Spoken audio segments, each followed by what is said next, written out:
Hello and welcome back to part 2 of our episode with Tiffiny Carlson. Tiffiny, so glad to have you again here. Last episode, we actually had you sharing and talking about the challenges and your injury and really kind of how you came to grow into your own and kind of your situation. And I think really we'd like to kind of jump back into it and talk a little bit more about what you've gotten up to over the last, 10, 15, 20 years in the SCI community. So I guess as a point to start, when do you feel like everything started to improve, where there were more positives than negatives, as I would say it, in your life, even with the injury, where you were just clicking on all cylinders? Well, I would say when I made it to college, I really enjoyed going to college, and that was definitely a new chapter, I would say, for sure. Going there and living independently on my own and figuring out caregivers and making it work and dating and learning how to use public transportation and live what I thought was pretty cool life. I was pretty happy, finally. And that's definitely when things started to get better for sure. Were there any crazy situations that you ran into that you look back now and just make you laugh? Things that you encountered or dealt with? What kind of crazy situations do you mean? As you got a chance to get out to college and experience things, Oh, like a crazy college story. Whatever's okay for the podcast. I can totally tell you. We're pretty much open. Well, Augsburg is definitely not known for being a party school, but we're kind of nerds there, really. But for sure for me though, I will say, when I was in school there, I had my first internet boyfriend who was in Texas, and I dated him for 2 years, and he worked. And so we would fly back and forth to see one another, and that was very cool. This was before 9/11, so flying was so easy. And then when in a wheelchair, I would show up to the gate, and my dad could bring me to the gate, and they would carry me on the airplane. And they would be like, "All right, you can go first class because you're by yourself." I'm like, "Yeah, upgrade, free upgrade." Flying was way good, I just missed those days, but it was really a good time. I had so much fun, traveling on my own and just and that was definitely fun. I'm like, bye everybody, I have a better guy and he's not on this campus, losers, I'm out of here. So that's kind of what I would do for a couple of years. Unfortunately, like most college relationships, that one did not last, but that was definitely fun for me to go to school and then travel to Texas and go to school and travel to Texas a lot. It was cool. Do you travel a lot? Still today? I try, with COVID, I haven't really done a lot to speak of. I went to Las Vegas last year, which I don't recommend going to Las Vegas in July. That was really a stupid idea. But I love to travel. And I will say I traveled a ton after college. So I was from right after college until my mid-20s. I traveled all around the country with and we were we road trip. So I went to New York City, we went to Seattle, we went up to Toronto, I drove down to New Orleans, all in my minivan with this guy I was dating for many years in my 20s, and we had a blast just driving everywhere, and it was great. And I kind of miss those days, I won't lie, just traveling all the time and being a freelance writer and just kind of doing my thing. That was a good time for sure. And traveling, I think for me, is one of the things that makes me happy, really happy as a person. I think I don't know, with the spinal cord injury, and maybe, there's a lot of lack of sensation that happens, when you're paralyzed, obviously there's a lot you can't feel. I like to eat. I'm not fat, luckily. I watch my weight, but I love food. And I love traveling, that whole experience when you get off the airplane and you kind of are somewhere new and you get that little high, high. That I live for, and I love that, and I kind of miss it. I've been wanting to travel recently, but yeah, I definitely want to go overseas. I have some, things I haven't traveled to. I've only been really in the United States. I went on one cruise, I went to Canada, but I'd love in Mexico, but I would love to go to a lot of places, and and I love following wheelchair travel people. Oh my God, there's so many amazing people traveling in wheelchairs all around the world that I'm like, well, I can definitely do these international things, but it takes a lot of planning. Totally. And I don't.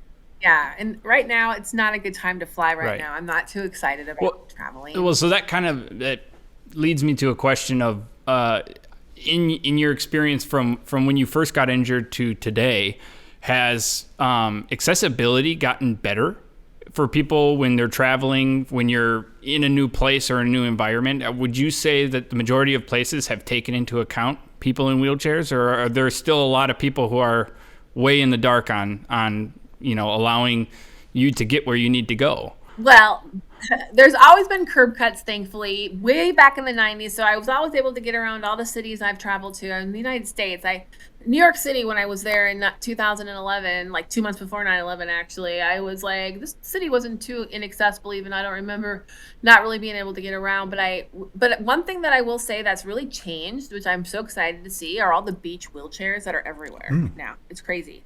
Like, I would have loved that when I was traveling back in my 20s. You can go to San Diego, you can go to like Florida, anywhere on the coast, any coast anywhere in the United States, there's probably a beach wheelchair you can rent. Even in like Minnesota now on some lakes, it's amazing. And there's power beach wheelchairs, manual beach Power wheelchairs. beach wheelchairs. Beach wheelchairs that go in the water. Sounds they like have a dune mats buggy. now, so you can get close to them. It's crazy. I'm like, wow, beach accessibility has exploded like crazily. And that's one of the biggest changes I've noticed if you're into like beach travel as a wheelchair user. Yeah. You don't have to cry anymore about not being able to use the beach or go on the beach, because it's like really, really possible. And there's free power beach wheelchair rentals in Miami, which I haven't done yet.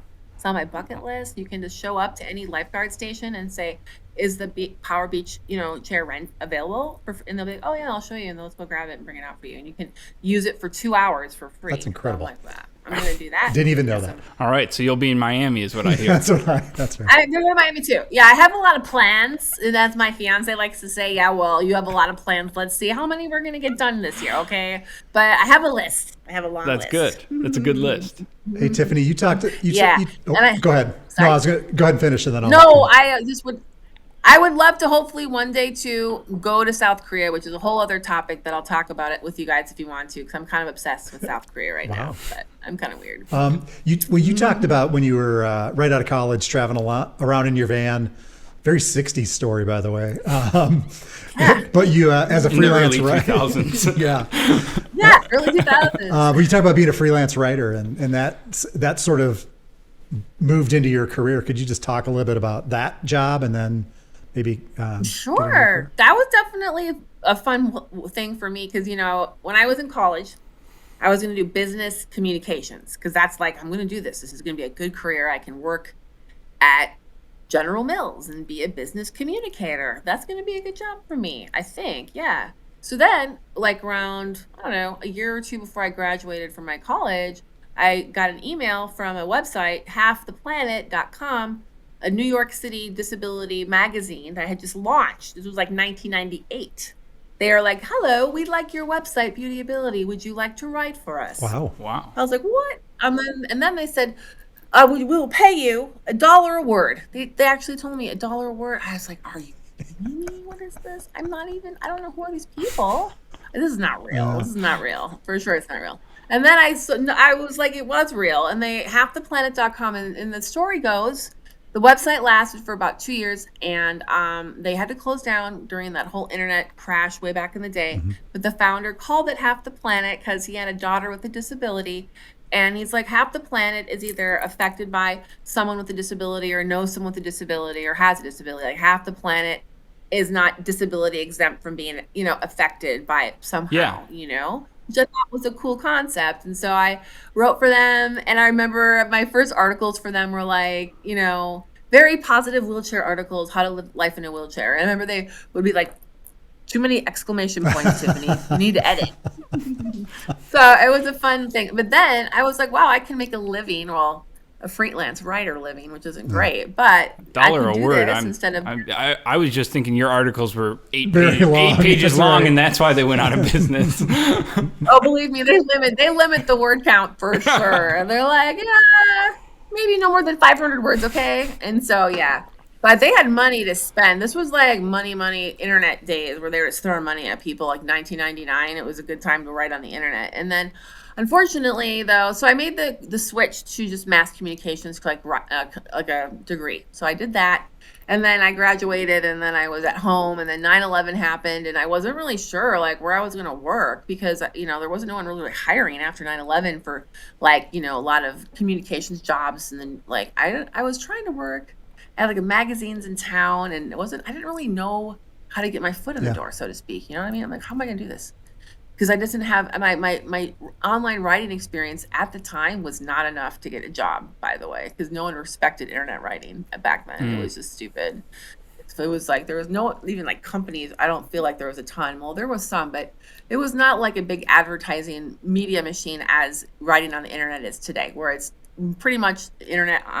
You can go online to a newspaper, let's say, and that's just as popular as the print version, and that definitely was not the case 20 years ago. So my online writing, I was like, oh no, what's going to happen? So I was a little bit nervous, but then I used my website, Beautyability, as like my online resume. So I started thinking kind of outside the box. So I was like, you know what, let me start writing to other disability websites and magazines, because half the planet ended up closing. And so I didn't have that job anymore. So I knew about but I don't know if you guys know about New Mobility magazine, and they're a pretty cool magazine, and they are like they're one of the largest disability print magazines in the United States. And I loved reading them when I was at the Courage Center, because they would have stacks of them, and they would have like ads with like cute girls and like showing like how selling wheelchairs, and I'm like, oh, that's really cool. I like very. Is it still around? Yeah, absolutely. New Mobility magazine, they're huge, and I wrote for them for 13 years. Wow. Oh, wow. And I had a column in their magazine, and it was called Spinal Cord Injury Life. And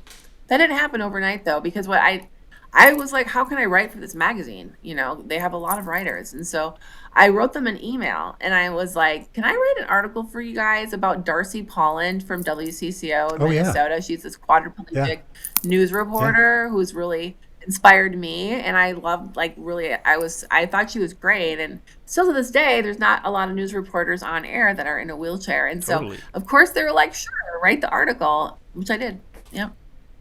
And they put it in the magazine. And then after that, I wrote a couple more articles. And then I had an opening for their columnist job, and I was lucky they offered it to me. And I don't know how I got so lucky, because there's a lot of people out there, So I was really blessed to do that job. Yeah.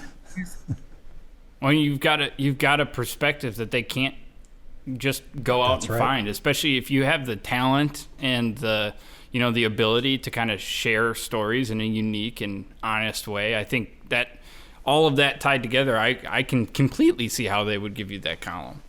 Yeah, and it was really great. And I got to meet a lot of people who are paralyzed, and writing articles about other paralyzed people for 13 years. So I got to know like everybody, I feel like, in the United States. I never got to meet Christopher Reeve, but I was like 5 feet away from Dana Reeve once when I went to a United Spinal event. But yeah, it was a really cool opportunity to kind of, put my, to really, work my way into the spinal cord injury community, and which I'm still doing now. And I just, but the freelance writing was also, fun, because I was writing some articles that were even outside the disability world, and just trying to make some money. And I figured out ways to write for credit cards, like a credit card review site. And I made a bunch of money doing that. And, you just kind of figure out how to make money online. And so I kind of was doing that for a long time, just figuring out gigs here and there, writing for New Mobility. And then in the, about 10 years ago, I'm writing. Well, have you guys? If you want to talk about SPINALpedia, we can. Yeah, let's do that. Let's talk about that and the podcast that you've got going on there, and things like in that neck of the woods. I guess more recent stuff. What are you doing now, and how'd you end up there? Well, I introduced myself as the executive director of SPINALpedia, as you said early in the podcast. And, that's another amazing job that I have. And I still don't know how I got so lucky to have this job, because, Josh Basil is the founder, and he's a quadriplegic as well.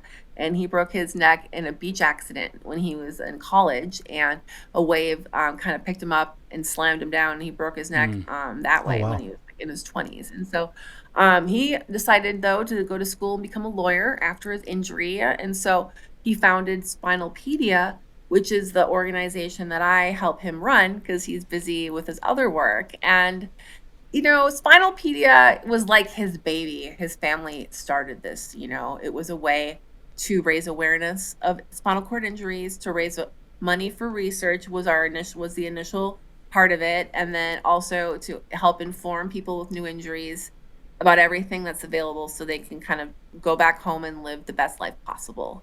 So there's a lot going on with his organization, and so I work for them now every day from home. But we do some in-person stuff where we'll do like adaptive, like indoor skydiving or cool. adaptive paintball or adaptive downhill skiing, and sit skis in Colorado, which we did a few years ago, which was one of the greatest things I've ever done. And I cannot wait to go back to Colorado to do sit skiing, because that is really one of the coolest sports, because when you're in the sit ski and you're going down the mountain and you have that perspective of, it's very similar to what it was like before when I would ski on my legs. Yeah. And so when I was like, this is really fun.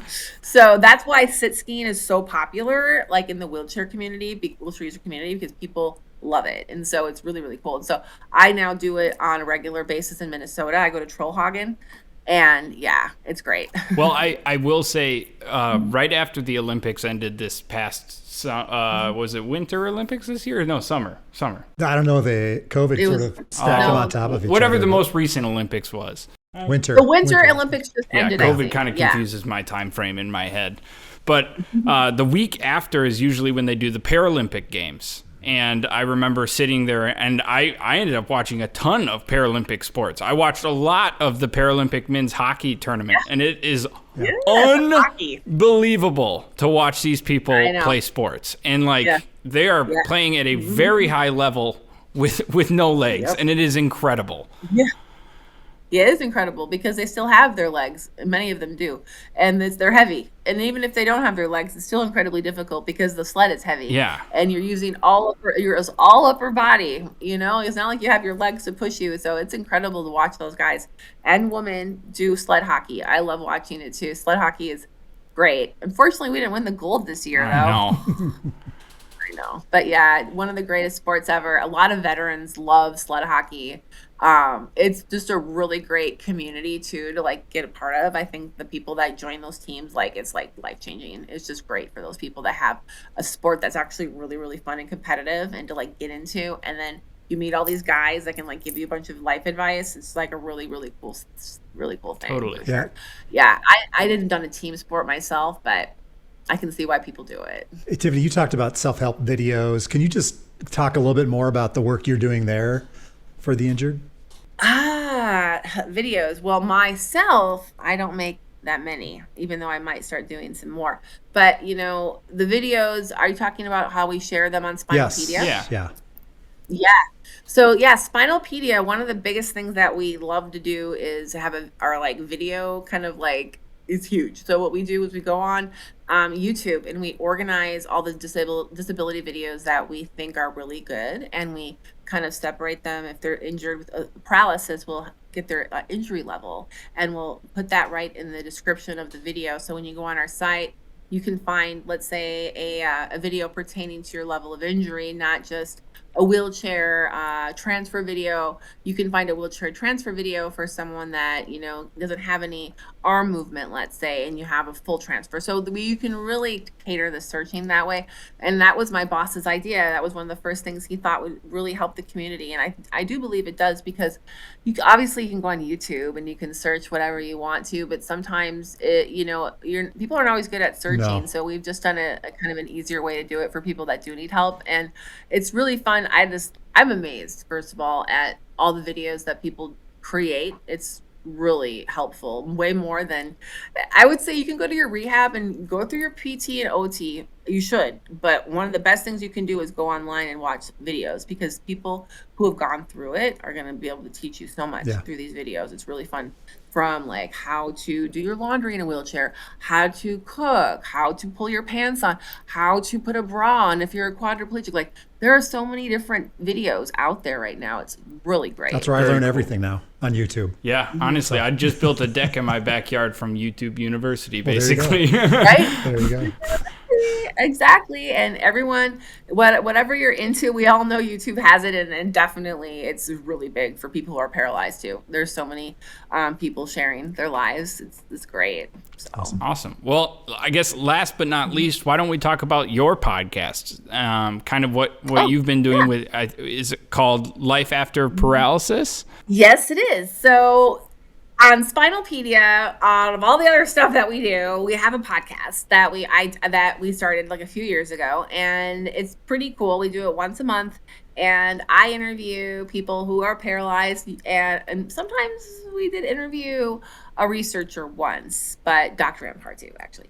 But yeah, we love to just talk about people's lives, and whether it's about, camping, or, I just interviewed a guy who had arm contractures from being paralyzed for like a really long time, and he didn't do his arm stretches, and they got kind of stuck. So he had to get surgery about earlier this year to get his arms back out and, reclaim his arms the way they should. And he was really cool to talk to. So we're kind of trying, talk about stories that you're not going to see. Obviously, that's what podcasts do. We talk about stuff that you're not going to see on mainstream media. And so that's what I love to do. And, I've been doing podcasts for a long time. Like about 10 years ago, I was doing a podcast called No Free Rides, because people would always ask me, hey, can I have a free ride in my wheelchair? And I'm like, no, you can't have a free ride. So I named my podcast No Free Rides. I thought that was very creative. That is creative. I like it. Thank you. Yeah, and unfortunately that podcast died. But it's been fun. Internet radio or internet shows is awesome, and I'll be doing it probably for many years to come, for sure, whether it's for SPINALpedia or I'll do my own maybe one day. I love to cook. It's one thing that I know I haven't really talked about with you guys that much, but one of the things that I really enjoy when I'm not working and doing work stuff is just going in my kitchen that's accessible and cooking. And,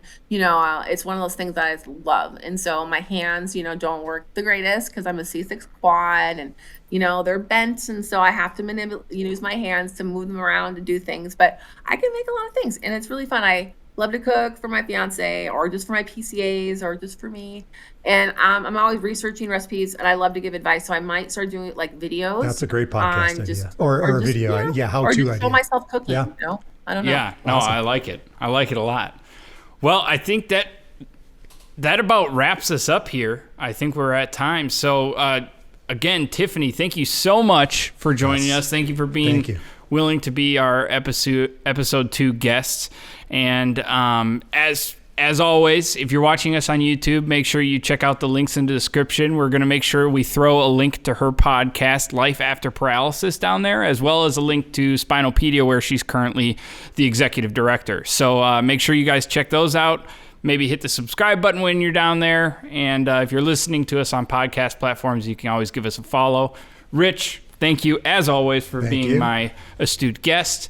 And Tiffiny, honestly, we couldn't thank you more for participating in this. It was an absolute blast. Well, thank you. We appreciate it. Thanks for having me, and congratulations on your new podcast. And I can't wait to see all your new other episodes that you come out with. Awesome. Right. Well, thank you so much.